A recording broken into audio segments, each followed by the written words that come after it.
Good morning students. आज हम पढ़ने जा रहे हैं variation of conductivity and molar conductivity. अब डाइल्यूशन का क्या इफेक्ट पड़ता है कंडक्टिविटी पे।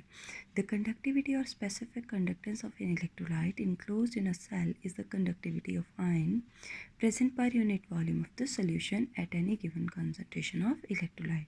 ठीक है, पर यूनिट वॉल्यूम में कितने आयन हैं उस पर डिपेंड करती है conductivity. With dilution the number of ion per unit volume of the solution decreases. जैसे जैसे हम डाइल्यूशन करते हैं यूनिट वॉल्यूम में जो नंबर ऑफ आयन है वो डिक्रीज हो जाते हैं। इट मीन्स कंडक्टिविटी पर unit volume also decreases. Next, effect of dilution on molar conductivity.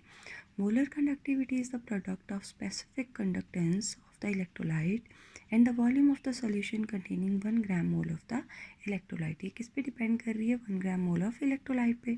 With dilution the volume of the solution which contain 1 mole of electrolyte increases. Dilution के साथ जो कहते हैं solution है उसमें 1 मोल ऑफ इलेक्ट्रोलाइट इंक्रीज हो जाते हैं.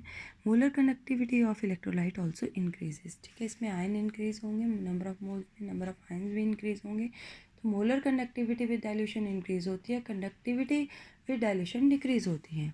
नेक्स्ट है variation of molar conductivity for strong electrolyte upon dilution. In strong electrolyte such as NaCl, KCl, the number of ion per unit volume is already large. ठीक है, NaCl strong electrolyte में कहते हैं पर यूनिट वॉल्यूम में पहले ही जो ion है वो क्या होते हैं, ज़्यादा होते हैं. Are completely ionize in aqueous solution. Therefore strong electrolyte are have high value of conductance with room temperature. तो इनकी हाई वैल्यू होती है कंडक्टेंस की at room temperature. With dilution inter ionic forces interaction decreases. जैसे जैसे हम dilution करते हैं इंटर आयनिक फोर्सेस डिक्रीज हो जाती है. As a result ionic mobility increase हो जाती है, resulting in increase in the value of molar conductivity. तो फिर डाइल्यूशन क्या हो रहा है, मोलर कंडक्टिविटी इंक्रीज हो रही है. Molar conductivity increases continue till the stage is reached when the inter ionic forces become negligible. तब तक कहते हैं मोलर कंडक्टिविटी इंक्रीज होती जाएगी जब तक आयन के बीच में जो इंटर आयनिक फोर्सेस है वो नेग्लिजिबल ना हो जाए.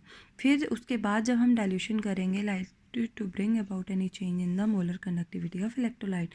उसके बाद अगर हम डाइल्यूशन करेंगे तो मोलर कंडक्टिविटी में कोई चेंज नहीं आएगा, सैचुरेशन पॉइंट आ जाएगा.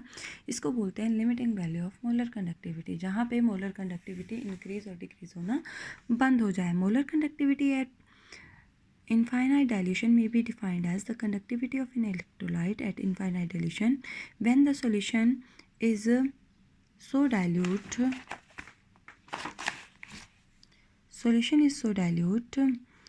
when the solution is so dilute that any further dilution does not bring about any change in the molar conductivity. तो मोलर स्ट्रॉन्ग इलेक्ट्रोलाइट में मोलर कंडक्टिविटी कहते हैं हम डाइल्यूशन करते जाएंगे, मोलर कंडक्टिविटी इंक्रीज तब तक होती जाएगी जब तक इंटर आयनिक जो इंटरेक्शन है वो नेग्लिजिबल ना हो जाए. उसके बाद क्या हो जाएगा, मोलर कंडक्टिविटी की जो वैल्यू है वो कांस्टेंट हो जाएगी, ना इंक्रीज होगी ना डिक्रीज होगी. उसको बोलते हैं लिमिटिंग वैल्यू. ठीक है, in molar conductivity lambda M molar conductivity represent कर रहा है. लैम्डा के ऊपर 0 लगा दिया, इनफाइनाइट लगा दिया. Molar conductivity eight infinite dilution minus A/√C. C क्या है, molar concentration of the electrolyte. ये क्या है, constant depending upon the nature of the solvent and temperature. ये ग्राफ है, कहते हैं यहाँ से हमने डाइल्यूशन करना स्टार्ट किया, पहले मोलर कंडक्टिविटी इंक्रीज हो रही थी, ये टाइम आ गया जहाँ पे मोलर कंडक्टिविटी कांस्टेंट हो गई. यहाँ से ग्राफ आगे नहीं गया, एक्स्ट्रा प्लॉट करके कहते हैं हम टोटल में से अगर इतना निकाल दे तो हमारे पास क्या आ जाएगी, मोलर कंडक्टिविटी. तो हम स्ट्रॉन्ग इलेक्ट्रोलाइट की मोलर कंडक्टिविटी क्या कर सकते हैं, फाइंड आउट कर सकते हैं. Variation of molar conductivity weak electrolyte. अगर कहते हैं in case of weak electrolyte है, in case weak electrolyte dilution increases the molar conductance. In case weak electrolyte, the extent of dissociation is very small. The dilution helps in dissociation and therefore the value of molar conductivity is expected to increase. तो इसमें कहते हैं जो conductivity जो dissociation है वो होती रहती है जैसे जैसे हम पानी डालते हैं, बट जो डिसोसिएशन है वो कंप्लीट नहीं होती. डिसोसिएशन पानी डालेंगे हो जाएंगी, पानी डालेंगे हो जाएंगी, तो मोलर कंडक्टिविटी भी क्या हो जाएगी, इंक्रीज हो जाएगी. This is very large increase in molar conductance. There is one problem in case weak electrolyte infinite dilution molar conductivity can't be obtain by extrapolation.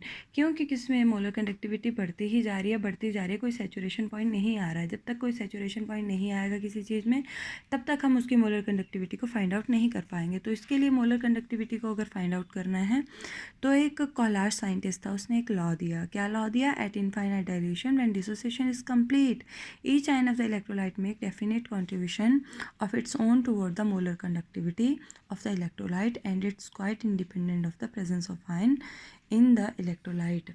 ठीक है, तो ये वाला लॉ दिया कि जब इनफाइनाइट डाइल्यूशन हो जाती है तो जो मोलर कंडक्टिविटी इलेक्ट्रोलाइट है वो अपने सारे के सारे आयन उसके कंट्रीब्यूशन दे देते हैं। किसके लिए कंट्रीब्यूशन दे देते हैं? मोलर कंडक्टिविटी के लिए।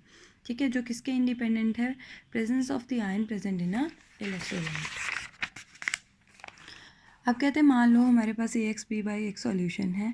ठीक है, molar conductivity eight infinite, molar conductivity दोनों आयंस में टूट गए। X क्या है? आगे आ जाएगा। Y के ऊपर ये जो A के ऊपर Y क्या बन जाएगी? पावर। अब Y आगे आ जाएगा, B के ऊपर X क्या बन जाएगी? पावर। के आयन एनायन। जैसे हमने एल्यूमिनियम सल्फेट लिया, एल्यूमिनियम के ऊपर 3 पॉजिटिव चार्ज आएगा, सल्फेट के ऊपर 2 नेगेटिव। जो 2 है इसके आगे आ जाएगा, जो 3 है इसके आगे आ जाएगा। ठीक है, नेक्स्ट है Nernst equation, very very important. If the two half cell of the electrochemical cell containing molar concentration then 1 EMF of the cell can be calculated by method. अगर तो कहते हैं दोनों हाफ सेल की कंसनट्रेशन सेम है तो हम इस मेथड से EMF निकालते हैं। अगर दोनों हाफ सेल की कंसनट्रेशन अलग अलग है, एक की 1 मोलर है, एक की 0.01 मोलर है, तो कहते हैं कौन सा मेथड यूज़ करते हैं? हम नर्न्स इक्वेशन यूज़ करते हैं। नर्न्स इक्वेशन मान लो हमने एक सॉल्यूशन लिया जिसमें आयन इलेक्ट्रॉन गेन कर रहा है और सॉलिड में कन्वर्ट हो रहा है। Nernst equation is equal to E is equal to E naught minus RT over NF log M solid M aqueous minus 2.303 RT over NF log solid over aqueous। E क्या है? Electrode potential under given condition, E not standard condition पे। R क्या है? Gas constant. T temperature है। N क्या है? Number of electron involve in a reaction. F क्या है? Faraday's constant. M क्या है? Molar concentration of metal, molar concentration of ion. Substitution सबकी वैल्यू कहते क्या कर दो? पुट कर दो। आर की वैल्यू आपको दे रखी है, ठीक है, टी की वैल्यू आपने पुट कर दी, एन रहने दो और हमने एफ की वैल्यू पुट कर दी। तो क्या आ जाएगा? E is equal to E not minus 0.0591 और n log 1 over M n positive of course. ये फार्मूला आप आगे न्यूमेरिकल्स में यूज़ करोगे। नेक्स्ट है equilibrium constant for Nernst equation. The EMF of the cell is used to calculate the value of equilibrium constant if the cell reaction is the rate equilibrium. Consider a reaction जिसमें ये reaction हो रही है, ठीक है। Equilibrium constant concentration of product upon concentration of reactant, ठीक है। जो सॉलिड वाला है वो किसके इक्वल है? 1 के। तो हमने सॉलिड वाला नेगलेक्ट कर दिया तो एक्वस वाला आ गया आपके पास। Next equation for the aqueous solution is minus RT over NF log zinc solid zinc aqueous over copper aqueous, ठीक है। लॉग को लॉन में लॉन ही है अभी, लॉन को लॉग में कन्वर्ट किया तो 2.303 RT ओवर NF ये आ जाएगा। जो जिंक होता है वो एनोड होता है, जो एनोड ऊपर आएगा कैथोड नीचे आएगा। जो ज़्यादा रिएक्टिव होती है वो एनोड होती है, जो कम रिएक्टिव होती है वो कैथोड होती है, ठीक है। एनोड ओवर कैथोड भी किसके इक्वल है? KC के, तो लॉग KC आ गया। तो इस तरीके से आपके पास वैल्यू आ गई, आप फाइंड आउट कर सकते हो। जैसे मान लो आपके पास न्यूमेरिकल है, calculate the reductional potential of the following half cell reaction at 298 kelvin. ये आपके पास सेल दे रखा है, ये आपको Ag की वैल्यू 0.1 मोलर दे रखी है, ई नॉट वैल्यू आपको 0.80 वोल्ट दे रखी है। तो कैसे करेंगे? ये वाली वैल्यू है आपके पास, ये फार्मूला है, इसमें आपने एनोड और कैथोड की वैल्यू पुट कर दी। कैथोड 0.1 थी तो 0.80 आपको दे रखा था, इसमें से इसको माइनस कर दें। 1 इलेक्ट्रॉन पार्टिसिपेट कर रहा था, लॉग 10 है, लॉग 10 इक्वल टू 1, तो आपके पास वैल्यू आ गई ये, ठीक है। ये देखो आपको इक्वेशन दे रखी है, एक इलेक्ट्रॉन पार्टिसिपेट कर रहा है, आपको वो 0.1 मोलर एनोड की कंसंट्रेशन दे रखी है, ठीक है। आपको ई नॉट की वैल्यू भी दे रखी है। तो फॉर्मूले में आपने सारा एज इट इज़ पुट किया, माइनस किया, डिवाइड किया, आपके पास आंसर आ गया। नेक्स्ट है Mg 2Mg पॉजिटिव। एक कंसंट्रेशन आपको ये दे रखी है, एक आपको ये दे रखी है, एनोड कैथोड दोनों की दे रखी है, ठीक है। तो इस फॉर्मूले में पुट कर दें।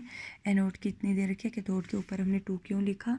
क्योंकि कैथोड के आगे क्या लिखा हुआ है? 2Ag, इसीलिए हमने इसकी पावर क्या कर दी? डबल कर दी, ठीक है। तो ये 3.17 आपको दे रखा है, ठीक है। ई नॉट सेल दे रखा है 0.0591, टू इलेक्ट्रॉन पार्टिसिपेट कर रहे थे रिएक्शन में। लॉग 1.30 × 10⁻⁻1 यहाँ पे 10⁻⁻8 है तो क्या आ जाएगा 1.3 इंटू 10⁻7। तो इसको कैलकुलेट करने के बाद आपका ये आंसर आ रहा है। बाकी हम बेटा कल पढ़ेंगे।